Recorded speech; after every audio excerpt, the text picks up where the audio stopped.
New York City, Madison Square Garden was the venue for a very special fight this evening between Shakur Stevenson and Teofimo Lopez. Shakur Stevenson crowning himself a 4-division champ, the Ring Magazine champ, the WBO champ at 140 pounds. Teofimo Lopez losing those belts this evening. DAZN did in general give you a really great day of boxing all day long today. We saw Francesca Hennessy take another big step towards world glory. She beat fellow unbeaten British boxer Ellie Brutel. So that was one of the fights that we had on earlier on for you. And then later on we would move on to Bakram Murtali. That's a difficult name to say, isn't it, people? Yes, Murtazaliev, something like that. Defended his IBF super welterweight title against Josh Kelly. So that one may be unexpected. And then finally it was all capped off with the fight that we just saw, Shakur Stevenson becoming a 4-weight world champ with a very clinical defeat of Teofimo Lopez. What we got for you coming up this week, I can tell you on Friday, we've got Christian Medina stepping onto the big stage to make his first WBO bantamweight title defense against Adrian Curiel as two Mexican warriors collide in just a no-nonsense all-Mexico showdown. Then on Saturday, we got an all-out war type of fight between WBA featherweight champion Nick Ball in his hometown of Liverpool and the 7 inches taller Brandon Figueroa. It is all live for you on DAZN, the global home of boxing. With that, everybody, a very warm welcome to Beyond the Bell. So good to have you with us. Kate Scott, senior ring insider Mike Coppinger, and world-class trainer Malik Scott here with you. Let's talk about what we just saw in the main event. Shakur Stevenson going up in weight, going up to 140, not taking a tune-up, not getting comfortable at the weight, but going straight in against the ring and WBO champ and performing like that. Malik, it's special. Yeah, extremely special, and he did it at the highest level that one could do it on. I was impressed with Shakur. Look at in the lab, the ring with Malik Scott, the best show in boxing inside the ring. I said it would be the jab. He had one of the best jabs in the business from a southpaw standpoint. But what I was really disappointed in was the corner work from Teo. No one is telling this young man to get his lead hand up. His eye is swelled up and bleeding from the jab. He's running into the jab.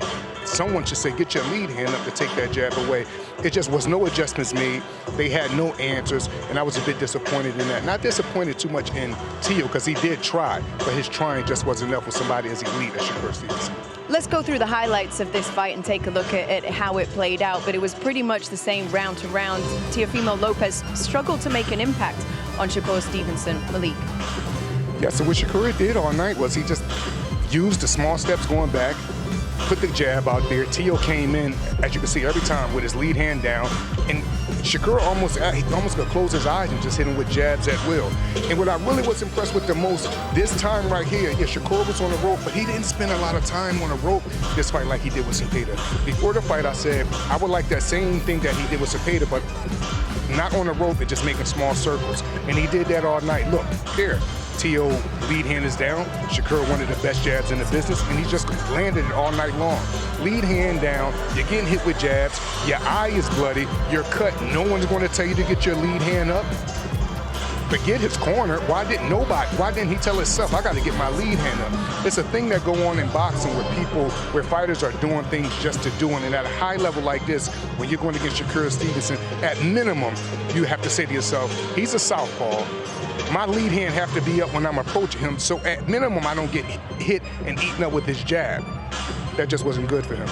Obviously, Shakur now leaves tonight with 2 titles, the most valuable one of them all, which is the Ring Magazine belt, and then also the WBO that he won from Teo there. I guess I just wonder, what do we see him now? Is it title fights only, and who is the most interesting opponent for him? Do you think we saw the face-off between him and Conor Benn? Does he go up to 147? Does he stay at 140 and try and unify? What do you want to see him do?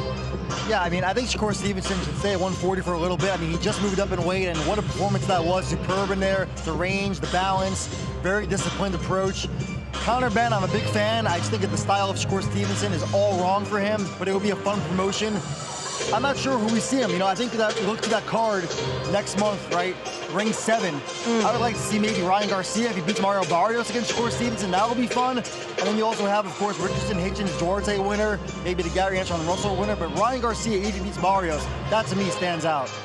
I think we can see the fan zone here thinks that it should be Devin Haney. Now, everybody wants a piece of Devin Haney. Devin Haney is getting called out left, right, and center. What's going on? I believe because they look at him almost like, yeah, you'll get beat, you'll get humiliated, but you won't really get plucked up like really too much. So they look at him almost like he's food. But I agree with Bill Haney. He's definitely the Debo of the division because every time people think they could come in and do what they want to him, he always offset them with a game plan. He always offset them with them boxing skills. He's one of the most purest boxers in the world, and he's not food in no division. I didn't understand what you said, sorry. People are looking at Devin Haney thinking that he will get beat? They're looking at Devin Haney as if he's food because they look at it like, well, he's a pure boxer. You're not really going to go through too much pain by boxing him. They almost kind of look at Shakur like that too, but not as much because Shakur cut you down to the body. As you can see, he makes you bleed. He humiliates you. Yes, I'm sorry. And it's just, it could be all bad for any style. So, you know, it's just one of those things. Can we talk about one of my favorite moments of the whole fight card, which came in the heavyweight fight, Jarrell Miller losing the hairpiece. Yes. That was something we've never seen before in boxing. Social media is a cruel place. If I was Jarrell Miller, I would stay off social media for a minute. You know how that feels, Mike. I think you're talking to two bald men right here, you know? You Absolutely. can't fight it. When you're bald, you just accept it, you embrace it. We embrace and it. Bald is beautiful. Hey! Hey, look at that. So, there it is right there. And I also got to say, as far as embracing the moment goes, Jarrell Miller had a lot of fun with it. You see him right here, playing to the crowd. He is a showman. He could have been in WWE. Oh, you got to love him. You got to love him. I would have loved him even more if he brought more into the fight. But too. as far as the antics go, I mean, Fabio Warley catching Somebody it he was like, supposed to fight last year, I there are believe, no right, Mike? mistakes in life, are there? Right. Warley was supposed to fight him last year, and I don't know. I want to see more of Jarrell Miller. I don't want to see more of the hair, and I want to see more of Shakur Stevenson, my good friends. Absolutely, me too. Two of the That is fighters your I think good we friend. probably want to see more of is Keyshawn Davis and Shushu Carrington after their performances tonight, Malik. Yes, it took Keyshawn some time to catch up to somebody as crafty that moves a lot. Even though Ortiz wasn't moving as much tonight, he was a little bit, he's still awkward, and it's hard for guys to catch up to him. But what I like the most is all the way into the bell run, Keyshawn did not stop hunting. He kept hunting the whole time. What do I mean by hunting? He never stopped thinking that I'm going to get this guy out of here. He went to the body, he went to the head, he went to the shoulders, and he just didn't stop with the onslaught. Yeah, what I really liked, Kate, is that Keyshawn Davis, after he dropped Jermaine Ortiz with the left hook to the body in round 11, he kept going back to that punch over and over again, drops him again in the 12th, closes the show. And we talked about it earlier in the show, right? Keyshawn Davis needed this so badly, especially after the way the fight was going, and to punctuate it with the 2 knockdowns. I think now he's headed for a big 2026. I would like to see him fight 2 more times this year. So many interesting fights in and around this weight as well, 140, 147. What about Shushu Carrington down at the lighter weight? How did you look at him tonight? Shushu, I mean, I think that was the performance of the night on the undercard, no question, especially the way he scored that knockout. I mean, he landed like 3 brutal shots when he was already on the way down. That was just mean. So Shushu Carrington, featherweight division really needs some reinvigoration. I think he's bringing it. He's young, he's flashy, and I think he's the future of this division. Let's head over to the boys ringside. Todd, Sergio, Chris, what are you guys thinking about? Quick one from Mike. Just real quick. The 4 magic words in the welterweight division are Ryan Garcia, Devin Haney. I don't want to hear any more words about those 2 guys. It's been 2 years, Mike. I want to see them back in the ring at 147. Me too, Chris, you're right. I'll give you that. That's one of the biggest fights in boxing. But first, we need Ryan Garcia to score a big win against Barrios. 100%. I'd rather see Coppinger versus Mannix. What about you, Sergio? Coppinger's a favorite. Mannix has a lot of height and reach on me. I'm not sure. What would the weight class be for that one?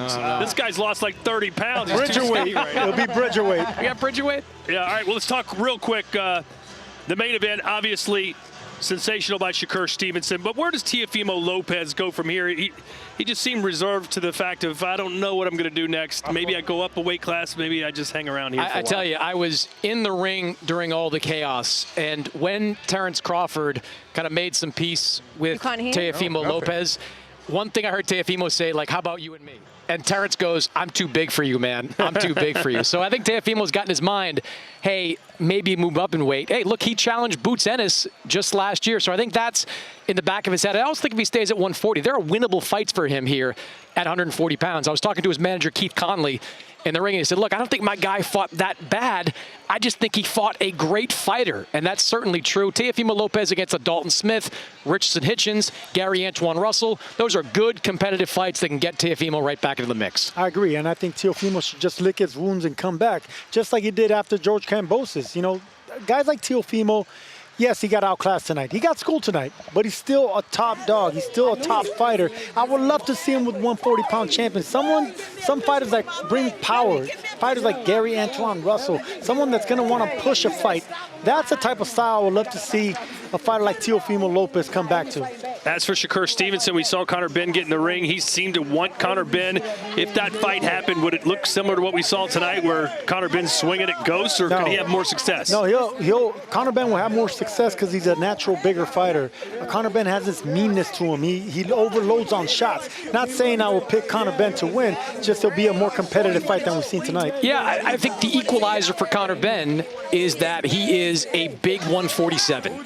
And Shakur Stevenson is a normal size 135 and a small 140. He'll be packing 7 more pounds on it. Conor Benn could be more physical, could rough it up, could make him fight a different type of fight. That's an intriguing fight to me, but the world is Shakur Stevenson's oyster right now. He is a champion at 135. He has told me in the past, unless he gets a huge fight, he's going back to 135, try to unify the division. We might see Floyd Schofield fighting for a world title at some point in the next 6 months. There's some juice to that matchup. If he stays at 140, a New York-type battle with Richardson Hitchens is interesting. A fight in the UK with Dalton Smith is interesting. And then, of course, 147, Ryan Garcia, Conor Benn, Devin Haney, a lot of names for Shakur Stevenson to explore. Well, Keyshawn Davis, we're going to touch on him quickly. The great stoppage in the final round in the co-main event of the evening. He called out Devin Haney, and on Twitter, Devin Haney said, I'm with it. Let's do it. Sergio, is that the fight you want to see? And if it does happen, who wins?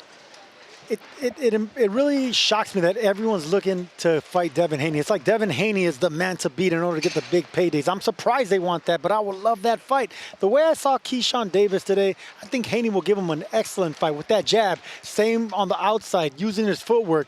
But I would want to see how Devin Haney reacts when he gets clipped by the power of Keyshawn. And we all just saw that Keyshawn carries the power all the way to the 12th round. Yeah, I'd like to see Keyshawn win a title at 140 before he goes up. The Hitchens stuff, like they were going at it in the first press conference.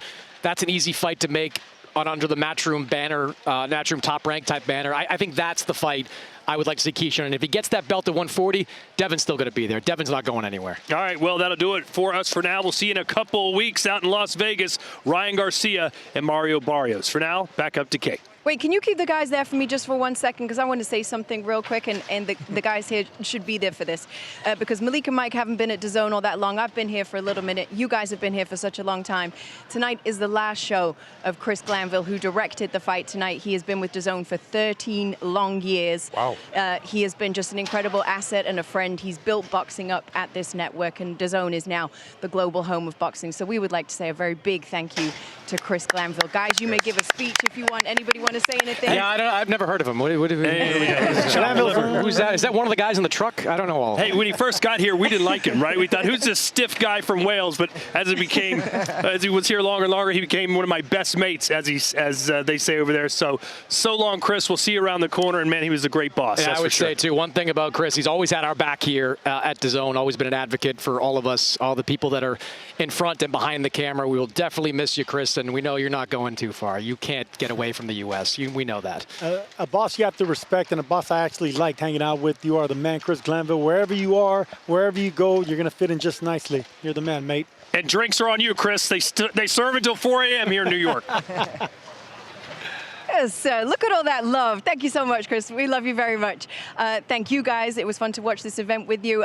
We hope that you guys at home really enjoyed as well joining us today for Ring 6 and the whole card, which had just high stakes and career-defining fights from all of the crew at DAZN, especially Chris Glanville. Have a wonderful night, and we will see you for big-time boxing next time here on the global home of boxing. Good night, everybody.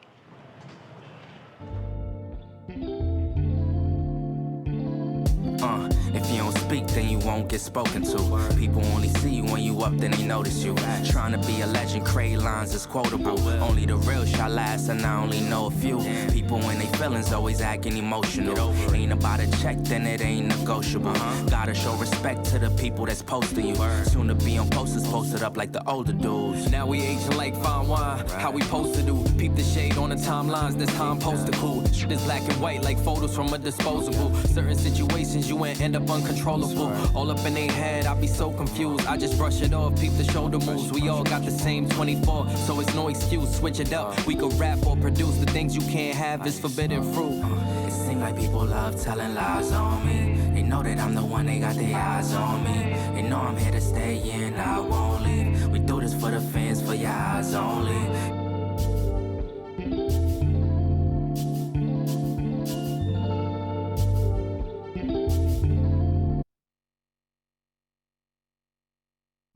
Well, I should get going. Not without dessert.